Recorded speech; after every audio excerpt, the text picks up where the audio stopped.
आज हूँ विश्व पखाल दिवस। आम किंतु 48-50 वर्ष है पखाल दिवस कर भाईचारा सृष्टि करने स्नेह सृष्टि करने एकता सृष्टि करने तीन प्रकार पखाल ये कर लेंबू पानी पखाल, दही पखाल, तोरानी पखाल, शाग भजा, कखार फूल भजा, छतु भजा, भेंडी भजा, जह्नी भजा, बैगण भर्ता, आलू भर्ता, चूना माछ, चुंगड़ी माछ, बड़ माछ यू खाद्य कर आनंदरे बड़ी चूरा आंब बटा आनंदरे भाई माने आसती खाई जाते। आज आनंदरे समस्ते बालियंता, बालीपाटना, भुवनेश्वर, जटणी, खोर्धा, बेगुनिया, बलगड़ लोक मैंने आसी खाई चलीगले।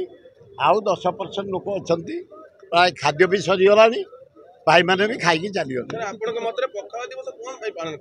एकमात्र शांति पखाल गुंड खाले शांति लगे, रोग मुक्त तोराणी मन स्टेमिना बढ़ाए, रोग मुक्त करे। तमें चाइनीज फूड खाओ अल्प दिन कैंसर हो जाऊँ, अल्प दिन हार्ट अटैक हो जाऊँ, नानादी रोग हो जाऊँ। 81 वर्ष ला मेडिसिन एपर्यंत यूज करनी। पखाल खाए 360 दिन 300 दिन खाए।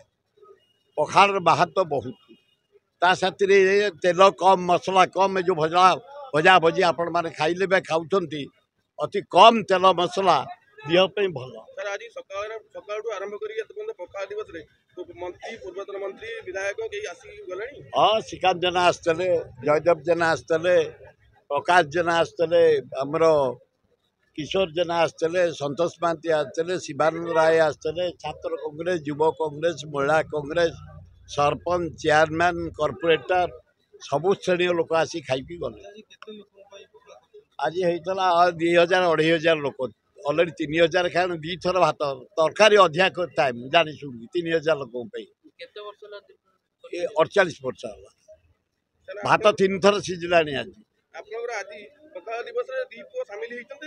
हाँ बड़परा ना बड़ आसबार था आसीपारे सान पु सब बुझाबुझी कर इच्छा आग आसंता इलेक्शन रे सान पु केम जीत बड़ पु जीत मो यही स्वप्न।